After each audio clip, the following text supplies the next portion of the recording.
Okay ಕರೆಕ್ಟಾಗಿ ಬರ್ತಾ ಇದೆಯಾ?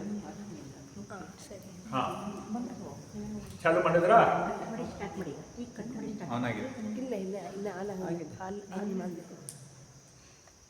ಆಗಿದೆ ಆಗಿದೆ ಹಾಂ ಸರಿ ಬಿಡಿ. ಆನ್ ಆಗಿದ್ರೆ ನಂಬರ್ ಬರ್ತಮ್ಮ. ನೀವು ಜಾಸ್ತಿ ನನ್ನ ಸಮಯ ಹಾಳು ಮಾಡಬೇಡಿ. ನಾನು ತುಂಬ ಇದು ಮಾಡಿ ಜಗಳ ಆಡ್ಕೊಂಡು ಬಂದಿದ್ದೀನಿ. ನನಗೆ ಸಮಯ ಕೊಡಲಿಲ್ಲ ಅಂದರೆ ನೀವೇನು ಮಾಡೋದು? ನಾನು ಹೊರಟೋಗ್ತೇನೆ ನೋಡಿ.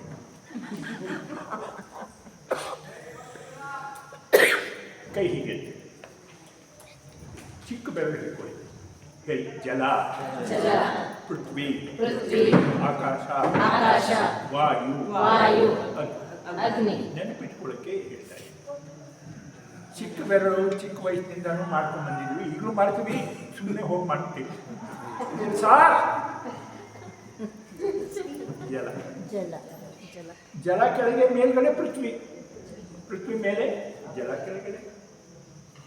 ಅದಕ್ಕೆ ಚಿತ್ರ ಬರೆದು ಬಿಡಿ. ಕೆಳಗಡೆ ಜಲ, ಪೃಥ್ವಿ, ಪೃಥ್ವಿ ಮೇಲೆ ಆಕಾಶ. ಎತ್ತರವಾಗಿದೆ, ಉದ್ದ ಬೆರಳು ಆಕಾಶ.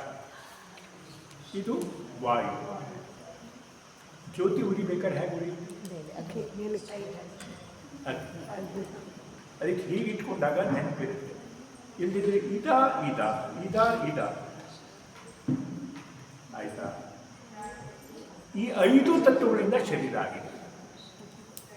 ಯಾರು ಈ 5 ತತ್ವಗಳನ್ನು ನಿಯಂತ್ರಣ ಮಾಡ್ತಾರೋ ಅವರು ಬದುಕುದು.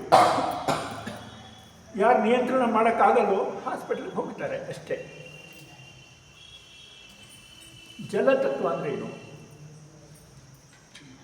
ನಮ್ಮನ್ನು ಯಾರು ಗಾಣಕ್ಕೆ ಹಾಕಲೇ ಇರಲಿ, ಹಾಕೋದಾದರೆ ಯಾರಾದರೂ ಮುಸಲ್ಮಾನರನ್ನ ಹಾಕಲಿ ಅಥವಾ ಪಾಪಿಗಳನ್ನ ಹಾಕಲಿ, ಗಾಣಕ್ಕೆ ಹಾಕಿ ತಿರುಗಿಸಿದರೆ ಕಬ್ಬಿನ ಗಾಣಕ್ಕೆ 80 ಭಾಗ ನೀರು ಸಿಗುತ್ತೆ. ಇನ್ನೊಂದು, ನೀವು ಯಾವಾಗಾದರೂ ಶವ ಸಂಸ್ಕಾರದಲ್ಲಿ ನೋಡಿರಬೇಕು, ಹತ್ತಿರದಲ್ಲಿ ನೋಡಬೇಕು. ನಂತರ 6 ಅಡಿ ಇರೋನು 3 ಅಡಿ ಆಗ್ತಾನೆ. ನೀರೆಲ್ಲ ಹೋಗುತ್ತಲ್ಲ, ಆಗ ಶರೀರ ಸಣ್ಣದಾಗಿದೆ, ಚಿಕ್ಕದಾಗಿದೆ.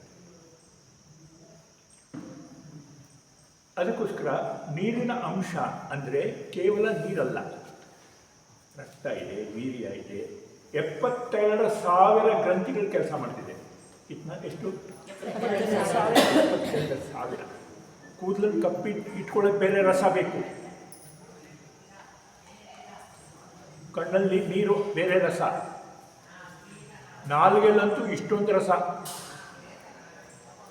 ಏನಾದರೂ ರುಚಿಕರವಾದ ಹೇಳಿ ಪಕೋಡ ಕೆಲವರಿಗೆ ಇಂದು ಚಳ್ಳಂತ ನೀರು ಹೊಡೆಯುತ್ತೆ. ಕಣ್ಣಿನ ಹೊಳಪಿನಿಂದ ಬೇರೆ ರಸ, ಕಿವಿಯಲ್ಲಿ ಬೇರೆ ರಸ.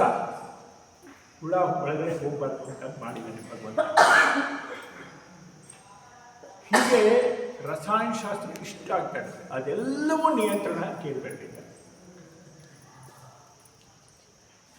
ಈ ರಸ ಎಲ್ಲಿ ಕೆಡುತ್ತೋ, ಪಾಚಕ ರಸ ಕೆಡುತ್ತೋ ಜೀರ್ಣ ಆಗೋಲ್ಲ.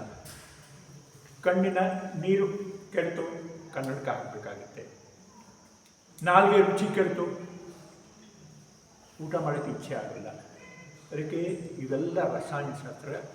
80% ಶರೀರದಲ್ಲಿ ಇವೇ ರಸಗಳಿವೆ. ಅರ್ಥ ಆಯ್ತಾ? ರಸ ಕೆಟ್ಟು ಮಹಿಳೆಯರಿಗೆ ಮುಖ್ಯ ಸಮಸ್ಯೆ ಆಗಿದೆ. ರಸ ಕೆಟ್ಟು ಚರ್ಮದ ಶೈಲಿ ಉಂಟು. ಅದಕ್ಕೆ ಇದು ನೆನಪಿಟ್ಕೊಳ್ಳಿ. ಇದು ಪೃಥ್ವಿ. ಪೃಥ್ವಿ ಅಂದರೆ ಸಾಲಿಡ್ ಬಾಡಿ. ಈ ಲಿಕ್ವಿಡ್ ಬಾಡಿ, ಇದು ಸಾಲಿಡ್ ಬಾಡಿ. ಸಾಲಿಡ್ ಬಾಡಿಲಿ ಯಾವ್ದು ಬರುತ್ತೆ? ಮೂಳೆ, ಮಾಂಸ ಎಲ್ಲವೂ ಆಹಾರದಿಂದ ಉತ್ಪತ್ತಿ ಆಗುವಂತಹ ಪೃಥ್ವಿ. ಆಕಾಶ ಅಂದರೆ ಖಾಲಿ ಸ್ಥಳ. ಶರೀರದ ಎಲ್ಲವೂ ಹೀಗೆ ಕಾಂಕ್ರೀಟ್ ಅಲ್ಲ, ಎಲ್ಲವೂ ಸ್ಪಂಜ್ ಥರ.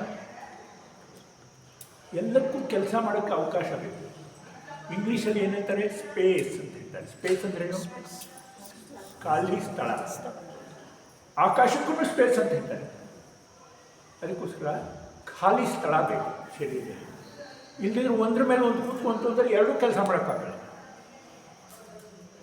ಮನೇಲಿ ಯಜಮಾನರು ಕೂಡ ನನ್ನ ತಲೆ ಮೇಲೆ ಕೂತ್ಕೊಬೇಡ್ರಿ, ಕೂತಿರಲ್ಲ, ಆದರೆ ಅಲ್ಲಿ ಬಂದು ಹೇಳಿದಾಗ ಕೆಲಸಗಳಾಗಲ್ಲ.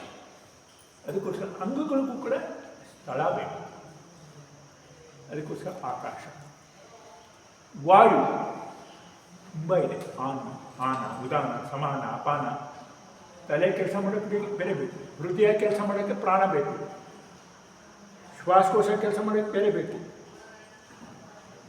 ತಿಂದಿದ್ದ ಆಹಾರ ಜೀರ್ಣ ಮಾಡ್ಕೊಳ್ಳೋಕ್ಕೆ ಉದಾನ ಬೇಕು, ವೇಸ್ಟೇಜನ್ನು ಹೊರಗಡೆ ತಳ್ಳೋಕ್ಕೆ ಅಪಾನ ವಾಯು ಬೇಕು.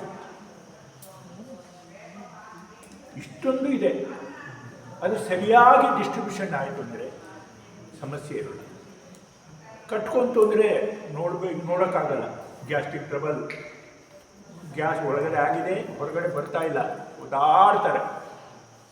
ಸಭೆಯಲ್ಲಿ ಕೂತಾಗ ಜೋರಾಗಿ ಕೂಸು ಬೀಳೋಕ್ಕೂ ಆಗಲ್ಲ, ಅನುಭವಿಸೋಕ್ಕೂ ಆಗಲ್ಲ. ಏನೇನು ಅನುಭವಿಸಿದ್ರು ಇರಲಿ. ಅದರದ್ದೆಲ್ಲ ವಾಯು. ಅದರ ಜೊತೆಗೆ ಇದು ಅಗ್ನಿ. ನೋಡಿ, ಪಂಚಗವ್ಯದ ಮಹಿಮೆ ನೋಡಿ. ಜಲತತ್ವ ಸರಿ ಮಾಡುತ್ತೆ ಹಾಲು. ಯಾರಿಗೆ ಜಲತತ್ವ ಕೆಟ್ಟಿದೆಯೋ ಅವರು ಹಾಲು ಕುಡಿದು. ಪೃಥ್ವಿ ತತ್ವ ಗೊಬ್ಬರದ ರಸ. ಯಾರಿಗೆ ಶರೀರದಲ್ಲಿ ನೋವಿದೆಯೋ, ಮಾಂಸಖಂಡಗಳು ಕೆಟ್ಟೋಗಿದೆಯೋ ಅವರು ಗೊಬ್ಬರದ ರಸ. ಅದೇ ಗೊಬ್ಬರ ಯಾವ ಹಸು ಮೈಕೊಂಬರುತ್ತೋ, ನಮ್ಮ ಹಸುವಿನ ಮಹಿಮೆ ತಿಳ್ಕೊಳ್ಳಿ. ಅದನ್ನೇ ಕಾಮಧೇನು ಇರೋದು. ಯಾರ ಹಸುವಿನ ಮೈ ಮೇಲೆ ಕೈ ಆಡಿಸ್ತಾರೋ ಅದು ಸ್ಕ್ಯಾನ್ ಮಾಡೋದು. ಇವನಿಗೆ ಉಷ್ಣ ಜಾಸ್ತಿ, ಇವನಿಗೆ ಪಿತ್ತ ಜಾಸ್ತಿ ಆಗಿಬಿಟ್ಟಿದೆ,